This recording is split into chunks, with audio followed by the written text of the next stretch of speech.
it's definitely been super amazing to become a part of a family with that type of legacy.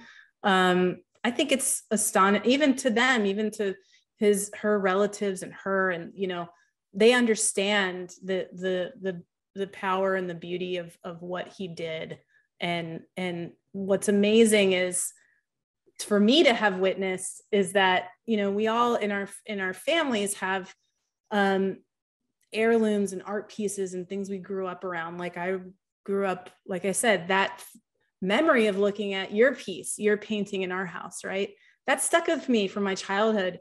And that's how, you know, Alexina and her cousins, they all feel about going and going to her grandmother's place and living with these objects, seeing her, you know, play chess, and seeing, you know, there's all these, their life experiences are touched with these pieces. They grew up underneath these masterpieces and looking at them and living with them. Pieces that are in museums, you know, are in their homes. And I think there isn't a lack of, you know, awe or understanding of the greatness and the wonder that you still have looking at these objects. It's there, you know, and it's certainly there for me. But it's amazing to see with her family as well, that respect and stewardship of those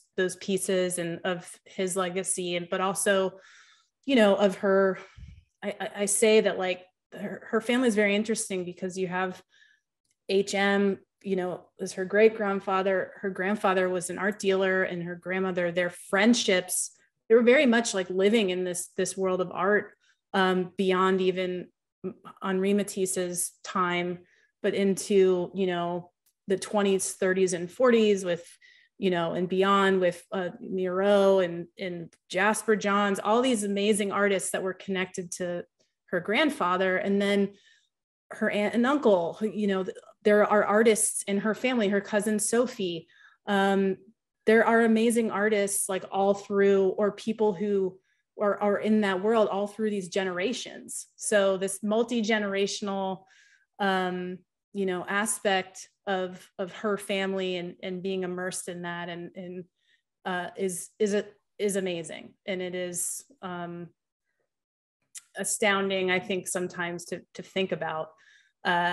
For me, coming, you know, I like to joke about, you know, our backgrounds. Her grandmother, this is something fascinating to me, is her grandmother and my grandmother were born in Cincinnati the same year. Her grandmother left Cincinnati as, you know, a 17-year-old and moved to Paris to, like, study dance, and eventually met Alexina's grandmother. But my grandfather owned a paint store. and her great grandfather was a painter.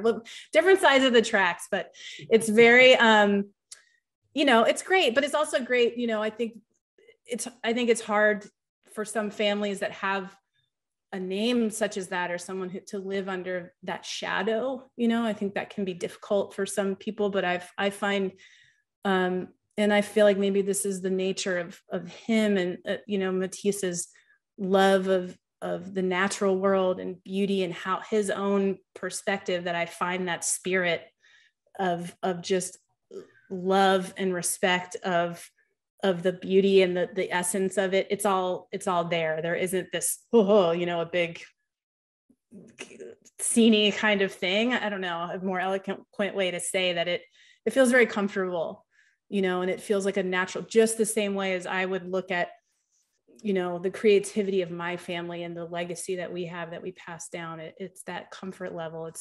It's really fascinating to see and be a part of, and, you know, it's cool.